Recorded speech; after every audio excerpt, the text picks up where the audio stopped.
Hello, everyone. Reiki blessings to all on this beautiful day.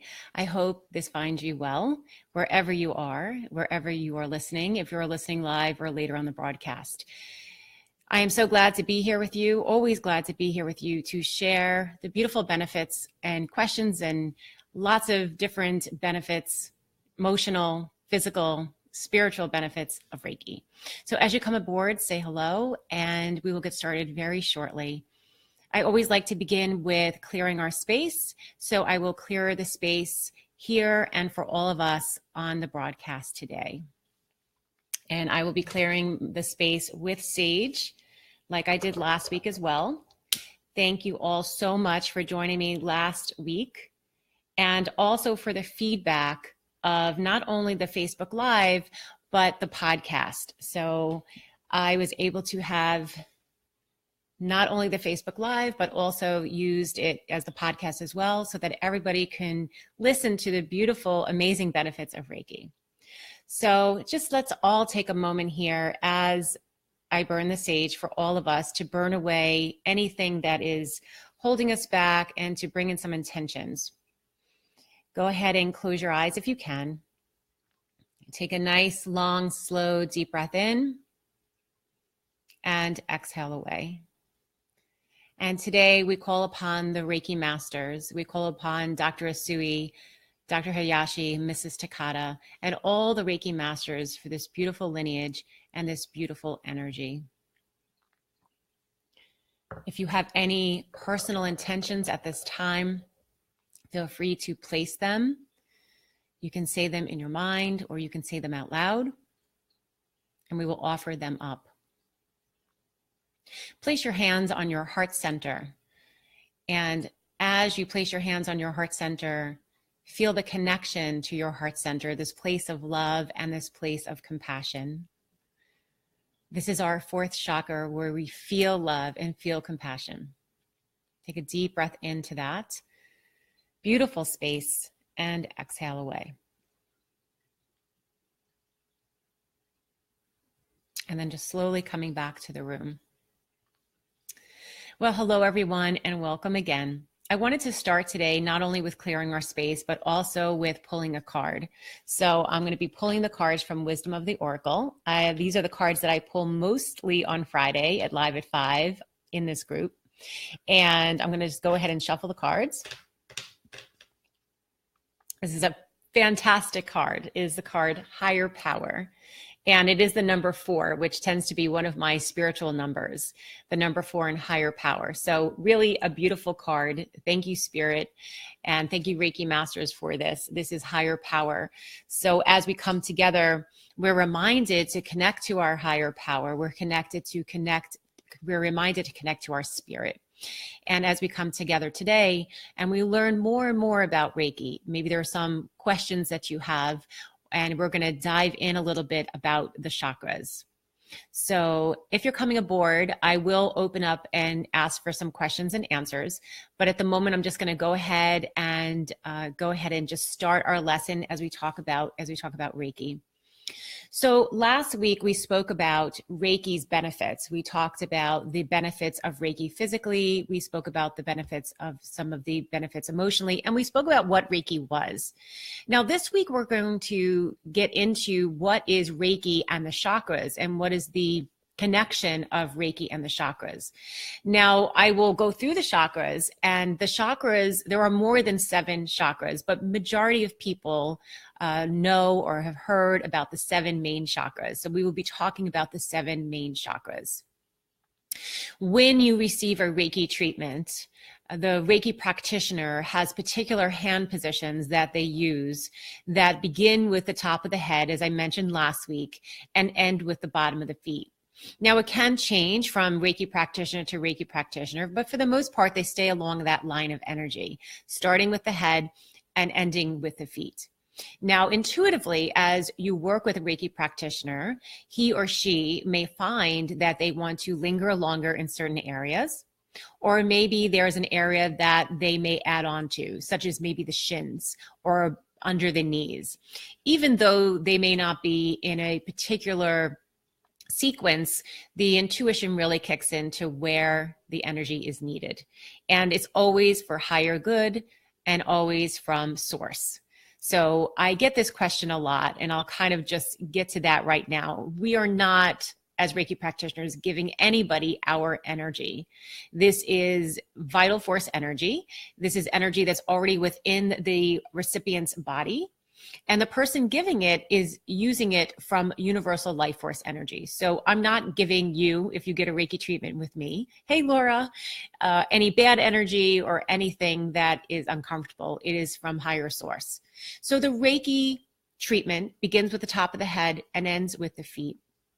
Approximately, and it can change. It could be as little as 10 minutes. It can be as long as 45 minutes or an hour. And it really just depends on the person and the session and where you are and where you're comfortable. It can be administered lying down, or it can be administered seated, really anywhere it can be administered. And we will, in the other classes, get to Reiki with pets and Reiki with plants and Reiki with trees. You can go about and Reiki anything that you like, any living being. We also Reiki crystals, many things, plants, and we'll get to that as well. So as we move through Reiki, and we're going to talk about today the chakras. Reiki works on the chakras. And what's interesting to me is I will get more often, I really need my chakras balanced, or I was told that my particular chakra is out of balance. Do you do chakra balancing? And I have to chuckle to myself just a little bit, because Reiki works on the chakras. Obviously, it works on more than the chakras, but it works on that sort of flow of the chakras. So it's sort of interesting when someone asks for a chakra balancing and they're asking for Reiki, and it's kind of like one and the same. Now, there is energy field and there are all of that as well, but we pretty much work on that level. So it's interesting when someone is asking specifically for a chakra balance, as if it's completely different than a Reiki treatment. So let's kind of go through what a chakra is, and also go through what each chakra is. So for some of you, this could be completely repetitive. For others, this may be new information. So the chakras, and I'm going to read a little bit to you. The chakras are what they would say, they're centers of energy. There are more than 7, but we work with the 7 main chakras. And they call them centers. You may hear them as wheels. You may hear them as vortex. And they're in our body. They're not something that you can see. So right off the bat, it's not like if we had to, open our body, we're not going to see a chakra. But the chakras are in our body, and they hold energy and they hold information. Physical information, emotional information, spiritual information. And they can be in balance or out of balance. Or sometimes you may hear they are open or they are closed, right? So open and closed, or balanced or imbalanced, again, are kind of interchangeable words. Now, when these 7 major energy centers in our body, they directly correlate, like I said, to the physical body. And they are kind of stacked together, one on top of the other. There is some space in between, to the central column from the crown of our head, like I mentioned, to the base of our spine. And that is what we talked about with Reiki. I broke down the word last week. Ki is that vital force energy. And that's what we want flowing through our chakras, from the top of the head to the feet, and kind of flowing through. The chakras also, when you see a picture sometimes, you'll just see a dot or a circle on the body, but it is 3-dimensional. So remind yourself when you see any pictures of chakras or a person, that it isn't just on the front of the body or the back of the body. It goes through the entire body. So it is 3-dimensional. And then we work with these energies to integrate all the aspects of our life for a very holistic life and holistic being. And each chakra has many different properties. So I'll go over the chakras briefly. I could probably spend many sessions on this, but briefly, we'll start with the first chakra. So I'm actually going to be going in reverse of the way that you would normally get a Reiki treatment. Again, you get a Reiki treatment from the top of your head all the way down to your feet. So you're starting with the 7th chakra and ending with the base chakra. But I'm going to explain the chakras starting with 1 and ending with 7. And I'll be checking the broadcast if there's any questions as well. So if you do have questions, you can leave them in the post and then I will come back to them. So let's begin with the first chakra. The first chakra is at the base of the spine. Now remember, it again is 3-dimensional. It's not just a spot on the spine. And it is the color red. It is your root chakra. It is your grounding chakra. And the root chakra is your stability. It's your base. It's your tribe.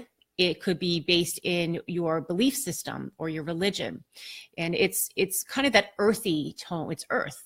And the root chakra is really about being connected to the earth, connected again to family, tribe, community, support. Again, maybe even religious components, right? Now, when the first chakra is balanced, we're feeling pretty good. We're feeling secure. We're feeling connected to all of these things in our life. But when the first chakra is out of balance or closed, right? So open and closed again is interchangeable. Then we can feel fear. We can be spacey or ungrounded. You'll hear sometimes people saying, I need to be grounded. So that may be they need more work in their first chakra. Also, first chakra has some physical ailments. So first chakra, people that are suffering with first chakra, maybe things of support or lack of money, they'll have lower back issues or maybe even kidney issues because that's where we hold our fear. So first chakra is really support, connection, and it's the earth. It's like being part of something. As we move up the body from the base of the spine, we're going to move up to the second chakra, which is right under the belly button, right under the navel, right about there. Now, the second chakra is the color orange, and it's the sacral chakra. And the sacral chakra is all about creativity, sexuality, and expression. For women, obviously, it's creativity because they can birth children, birth babies. And men, fertility, right? Women and men, fertility, creation. It's also creation of life. And it's also creation of projects. It's also the feeling of sexuality. So not necessarily the act of sex, although it could be like the libido, but it's also feeling sexy and feeling good and feeling beautiful. And so some second chakra, and there's many, I'm just touching upon them, some second chakra issues or people that may have some blocked with second chakra or closed would be things like frigidity. It could be, for men, impotence. It may be things such as low confidence, not feeling very creative. Other second chakra things could be things such as ailments such as miscarriages or fibroids for women, other things for men, like different things in the second chakra and the reproductive organs. And so that's our second chakra. So if you have any questions, again, just go ahead and write it in the post and then I'll get back to them. And again, this is a very brief explanation. There are many different authors and many deep discussions on the chakras. We're going to move up to the third chakra. And the third chakra is around your belly. It's around your navel. The third chakra is your solar plexus. And this is the color yellow like the sun. And just like the sun gives us power and energy and strength and vitality, this is the solar plexus. The solar plexus is our power source. It connects us to power. It connects us to feeling alive and standing up for ourselves, things like that. So solar plexus, very, control. Now, when the solar plexus is out of alignment or out of balance or closed, you could have physical sensations in the stomach. So it could be things such as IBS or stomach issues, things along that nature. Also, you may not feel that you can stand up for yourself or, have control in your life. Perhaps there's someone in your life or a situation that's controlling you and you feel very out of control. You don't feel like that you can handle it or control it. And you're feeling very unstable. If you think about your solar plexus, it's your core, right? So that's our core. It's sort of like if you think of the sun and then we have the spokes outward. So that's the strength. Strength is another thing of the solar plexus. And then we're going to move up to the heart chakra. Now, the heart chakra is the fourth chakra. And they always say the fourth chakra is the bridge between the upper chakras and the lower chakras. And the fourth chakra is the heart chakra. It is the color green, and it is a place of love and compassion for yourself and for others. It's also for a place of for us forgiving. So love and compassion, forgiving. Sometimes when the heart chakra is closed or unbalanced, there may be a lot of heartbreak. There could be loss. There could be betrayal. If we don't forgive and we hold resentment, that's a lot of work in the heart chakra. Very big chakra. A lot of people are always working with the heart chakra. It's a very feeling, as you can kind of sense, if you can just take a moment, we feel a lot in our heart. We feel love, we feel sadness, we can feel fear, like anxiety, things like that. So if you're a person that feels a lot, you may feel a lot in this part of your body, in the heart chakra. And then moving up to the throat chakra, this is the color blue. And this is how we speak. This is interpretations of speak. It's communication, communication in how we speak to others, communication, how we speak to ourselves. It's also like singing and public speaking and speaking like I'm talking to you, going kind of on air and things like that. It's also about speaking up for ourselves. So being authentic. It also has the quality of trust. So trust is a big part of this chakra. And then we're going to move up to the sixth chakra. And this is Ajna, also called in Sanskrit. And it's the sixth chakra, which is the third eye. And this is the eye that we don't see. This is the eye between our two physical eyes. And this color is normally indigo. It can be changed, violet or indigo. And it is about clairvoyance. It is all about where your dreams are. Your intuition lies here. Your intuitive abilities are here. And it is connected a little bit to the gut. So we have that gut intuitive feeling, and we also have the intuition here. And then we have the crown chakra. And the crown chakra, again, I see it as clear white light. Some people can see it as violet. Violet and indigo can change between the 6th and 7th. And the crown is where we're connected. We are connected to source, whatever you call that, connected to universe, connected to source, connected to God, that there is something bigger and greater than us. And that is a connection there. So those are the main chakras. And I guess what I would go back to for the sixth chakra, if that chakra is closed, it would be fear of maybe tapping into your intuition, or it could be that we all dream, but you don't remember your dreams, or you don't trust your intuition. So that could be the unbalance of that chakra. And then the crown chakra, really if it was closed or unbalanced, would be really to have no connection to source. We pulled our first card, the card, higher power. And that would be if someone really didn't have any connection. They had no belief system. They didn't believe that they were here, or there was, a higher source or higher purpose. People that are maybe atheists, that have no belief system, their crown could be closed or off balance. So that's a little bit of the chakras. If you have any questions, please let me know. I'm going to go ahead and check and see if there are any as I just circle back. Let's see. I'm having trouble looking to see. Let's see. Okay. All right, so any questions on the chakras? And I see Chrissy. Hi, Chrissy, if you're still here with me. And I see Laura. So glad that you're here with me. Laura and Chrissy are joining me, and they not only have been clients of mine, but they are also our Reiki practitioners.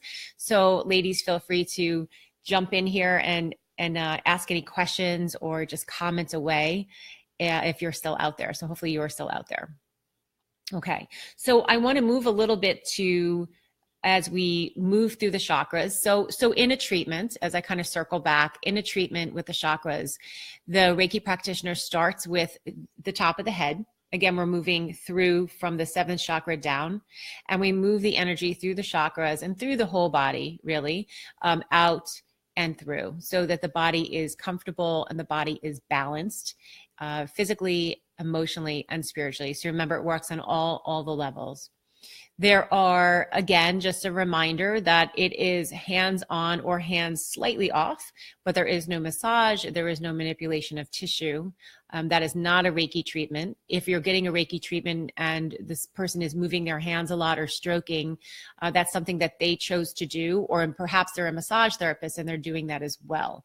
But a traditional Reiki treatment is slightly off the body or gently touching the body without any movement at all, only moving from one position to another. I get the question a lot, how long does the practitioner stay in each spot?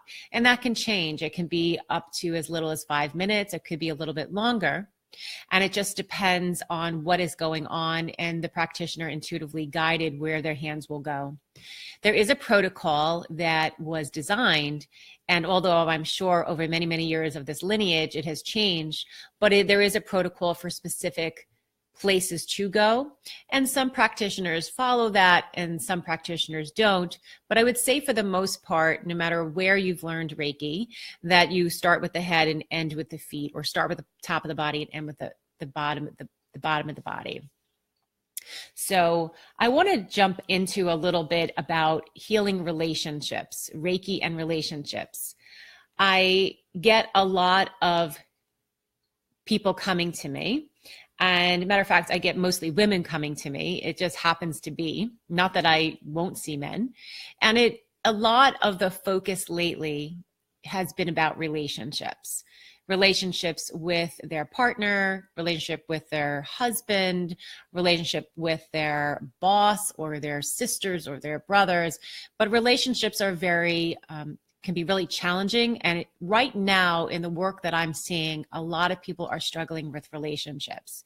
So I thought it was important to talk about this point today about Reiki and relationships and how could Reiki help relationships. So if you have any questions on that, go ahead and just post. So I'm going to go ahead and just talk about Reiki and relationships and how does Reiki help with the relationships that we have in our life. So because Reiki allows us to become very calm and stress-free and allow those benefits to move the energy through the body and release the blocks, we also have an ability to be very clear, to get very clear, to get very centered. And what I like to say is have a lot of clarity. So Reiki brings you a sense of clarity. It allows us to step back a bit from the situation and observe it as an observer, rather be in it.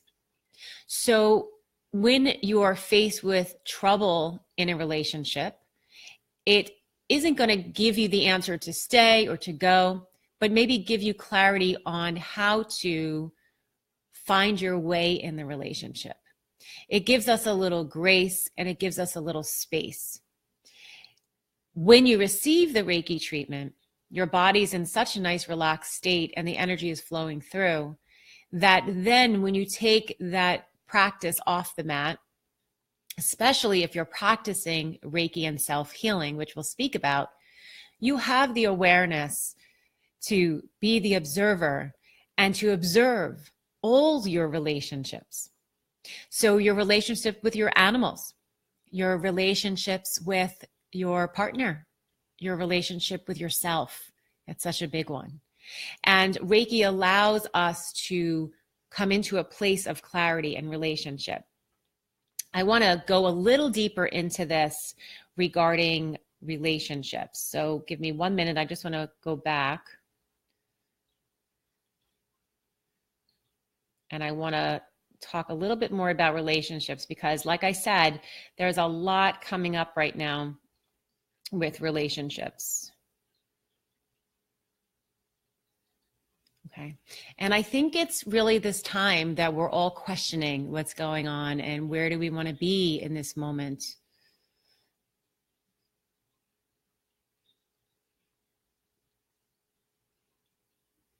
So not only does Reiki give us more information regarding clarity, it also allows us, like I said, to be neutral Oh, that's so funny. There's Laura. Laura saying neutrality. Yes, it allows us to have neutrality. Neutrality is a big word. Stepping back, being the observer, being neutral to it, stepping out of the situation. I always like to think of it as a bird's eye view. So when we're down in, if we're on the earth and we're in the hub of everything, but then if you went up into a flying carpet, or if you even went up into a plane and looked down, the situation doesn't look so bad. All of a sudden, imagine when you're on a plane and you look down and the people are small and the trees are small. You're not there anymore. You're above it. You're above it all. And that's the phrase people use, get a bird's eye view, or get above it all. And when you come out of the situation and you look down, you're away from it. You're disconnected a bit. So you have neutrality. Chrissy is saying, I do Reiki on my husband regularly, and I've noticed we both are even more connected and calm. Yes, it creates this connection and calm, especially if there is a Reiki practitioner or there's even Reiki in the home. So this is another really important part. Mrs. Takata spoke a lot about this, one of the Reiki masters. If every home had one Reiki practitioner, just one, then how beautiful life would be. Because as each person goes back to their home, and no matter who's in your home, if you have children or not children, if you're married, not married, if you have, fur babies as your pets, as your children. So your home, you bring Reiki into your home, and that's creating this beautiful loving effect, this beautiful effect. And as Chrissy is saying, she's Reiki 2 practitioner, and she has given treatments to her husband, who is well receiving it. And they both are more connected and calm. So they're able to share that together. Even if you are not a Reiki practitioner, but you've received a Reiki treatment, you can take that into your practice and use it for your relationships, because you felt the sense of clarity. You felt the sense of calm. You have maybe the energy has moved through some of the chakras that were blocking you. Maybe there was resentment there, or maybe you had a hard time forgiving. And when those chakras are released and the energy is moved, there's more space for love and there's more space for peace. So that's how I see the relationships and Reiki working really well with relationships. So looks like I have Laura and Chrissy out there. Thank you guys for tuning in. Do you have any questions or comments? I know you are both Reiki 2 practitioners, and I think it might be a great idea for me to kind of step into that as well, the levels of Reiki. So I'm going to go ahead and do that as well. So there are 3 levels of Reiki. Some people consider 4 levels of Reiki. The first level of Reiki, this is in the Usui lineage. That's the lineage that I am trained under. So there are 3 levels of Reiki, but most people will think there's 4, and I'll tell you what that means. The first level of Reiki is Reiki 1. And the first level of Reiki is first of all, Reiki is for everybody. So you don't have to be special to take Reiki. You don't have to be psychic to take Reiki. You just have to have the want to learn this system, and anybody can, even children. So right off the bat, anybody can be a Reiki 1 practitioner or even more. I get that a lot also. People will say, oh, I'm really great. I have really great energy. I'm going to be a great Reiki master. And you may have really great energy, but so does everybody else. So really, you just have to have that want to do it and want to learn. And then, of course, you need the practice. We have to continue to practice. So let's start with Reiki 1. So Reiki 1 is the first level of Reiki. Anybody can take it. Normally, I'll actually speak for me. It is a 5 to 6 hour course. It may happen in a full day or over 2 days. Like right now, I am actually administering a Reiki 2 course. There was last night and tonight we'll wrap it up. And a Reiki 2 is the second level. But I'm getting ahead of myself. Let me go back to Reiki 1. Reiki 1 is the first level of Reiki. Reiki 1 is self-care and self-healing.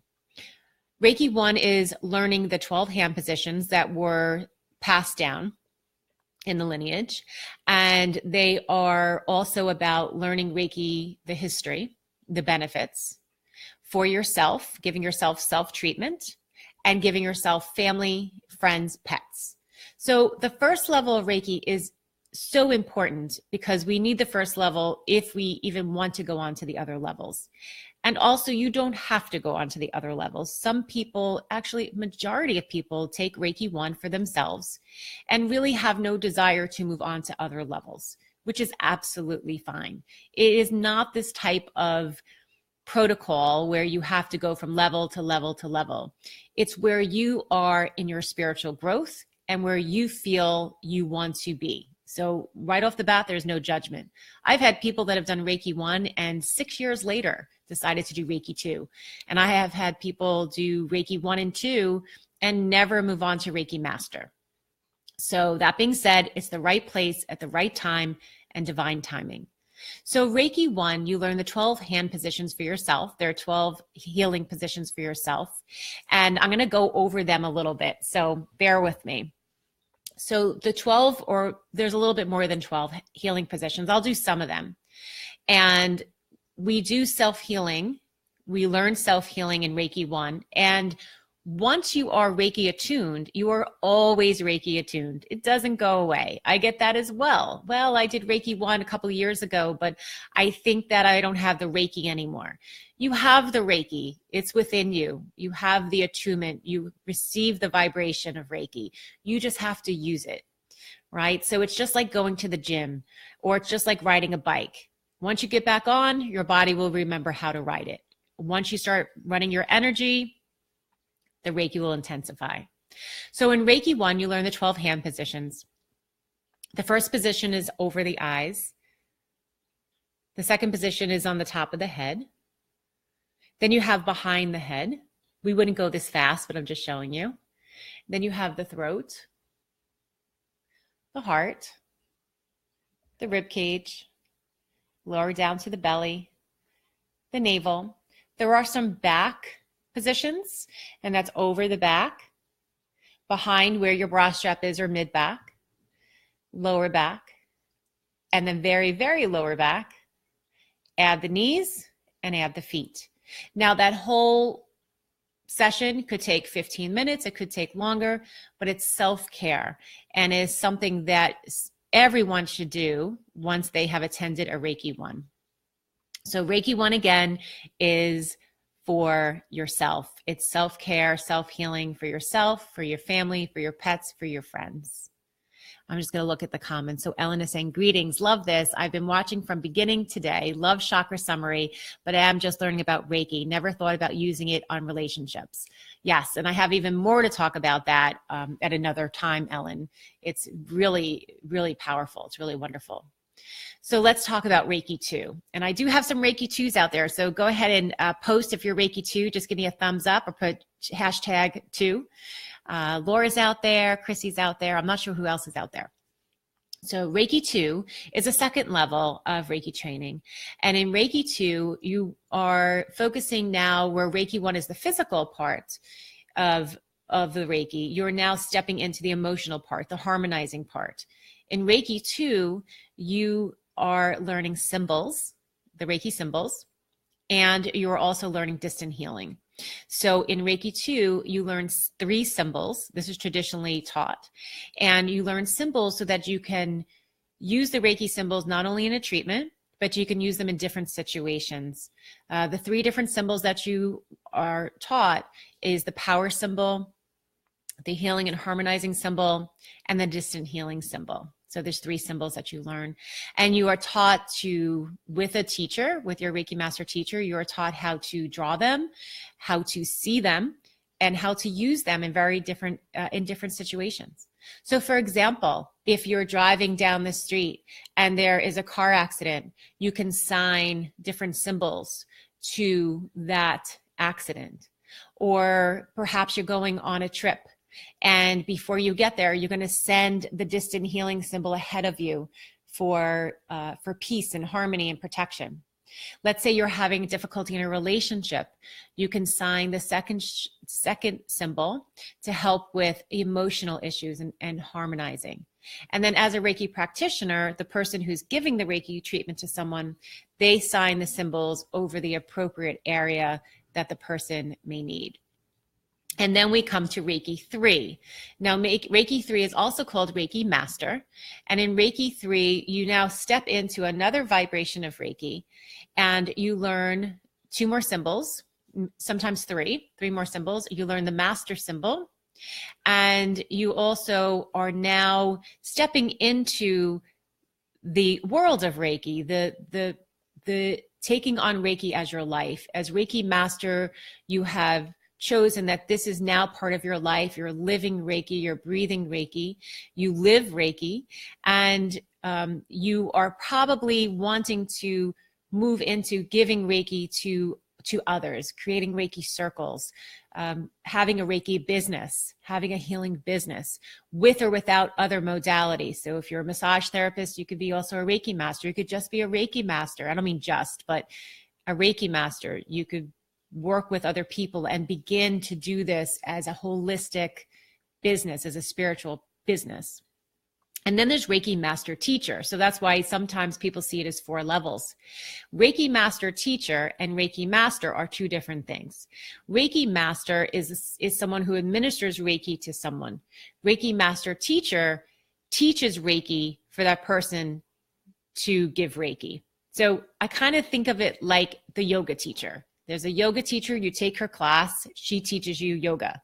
And then there's a yoga teacher who teaches you how to teach yoga to people, okay? And a lot of people, I would say I have less and less people that I have trained that want to be Reiki master teachers, only because I think it's a very big commitment, and they're happy with either Reiki 2 or Reiki Master. And there is a very different level of commitment to want to be a Reiki Master teacher, wanting to teach this, wanting to work with people, wanting to work with people's auras and work with the symbols and teach and step into that. So it's all a beautiful process. You don't have to start with one and end in Reiki Master teacher. There is time and space for it all. And when you're ready, it is divine timing. It is always the right time. Laura said, it took so long to internalize the distant healing symbol, but now I use it frequently. Yes, I know that. So it does. The symbols take time. And just when you start to take on the teachings of Reiki and learn Reiki, it's a never-ending practice. It's a never-ending practice. There's always self-healing. There's always self-care. There's always time to do your spiritual practice and to incorporate that into Reiki. We don't forget about ourselves. Even if you're doing this full time, like I am, I'm constantly giving myself Reiki treatments and self-healing. I may not always do the exact positions that I did when I learned them, but I'll always place my hands somewhere and run my energy and do self-care. So it's so important. So those are the 3 levels: Reiki 1, Reiki 2, Reiki 3, and then Reiki Master Teacher. And if you are looking for a Reiki master, what I say is he or she should be able to have a conversation with you. Unless you already know them and can reach out to them, have a conversation with them, connect with them.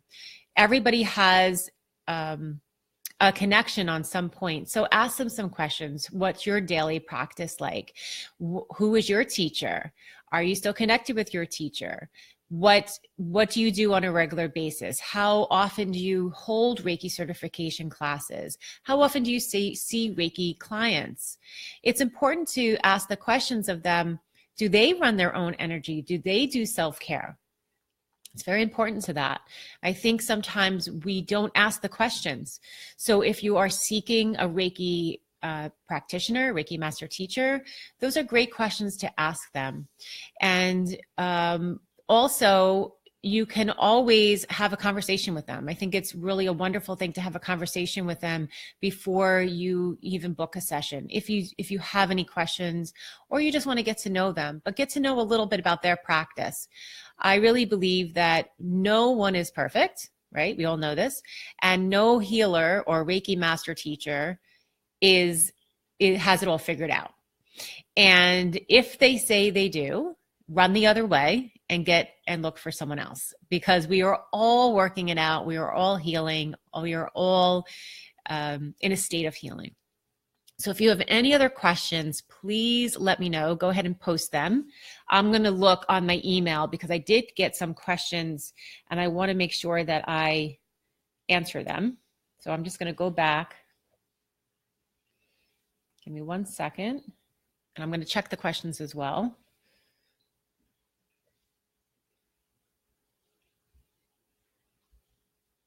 While I am doing that, I want everybody to know that Sunday is a full moon.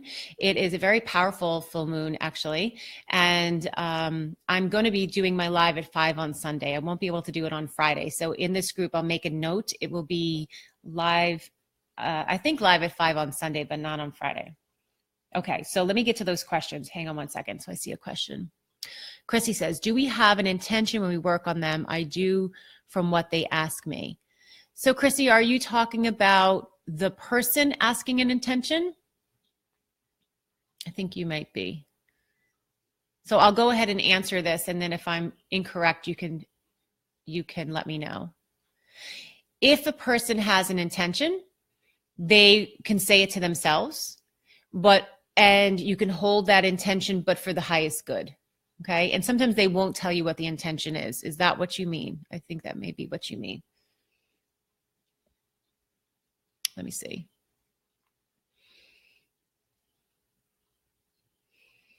Okay.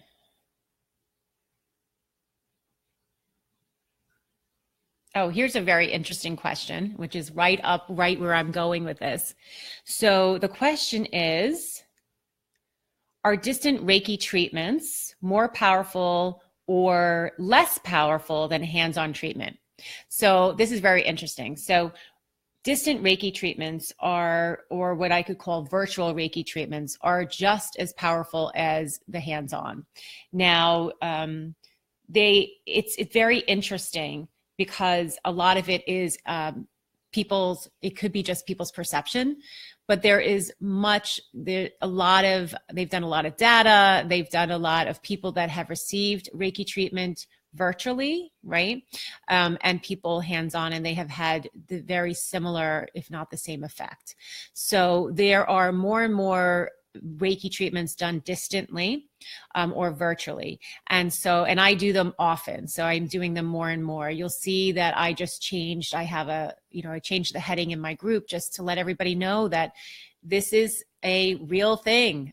People from all over the country will have healers or connect with different people and Reiki masters. And so virtual Reiki is real and does happen. Some people like to be in person. Obviously, if you're close and you want to be in person, of course, but they are just as effective. And it's on your time. It's very comfortable. It is different, but in one way, it's very easy because you can set up the conversation with your Reiki master, and then you can set up the whole treatment. You're comfortable in your home, and when the treatment is over, then there's usually a discussion on afterwards and so forth. So Chrissy said, yes, then I hold on to that. Thank you. And yes. So, right. So you can ask them their intention and just hold on to just for the highest good. All right, guys, I think I'm going to sign off now. If there's any other questions, please let me know. Now, the next 2 Reiki awarenesses live is going to be happening 12 noon the next 2 Thursdays. So tune in. And if you have any private questions or you want me to answer them anonymously, just please private message me or email me, and I will get to those questions hopefully on air, and I won't say who you are. If you are looking for some virtual Reiki, I will put the link. The link is right above. And if you are local, please reach out and contact me.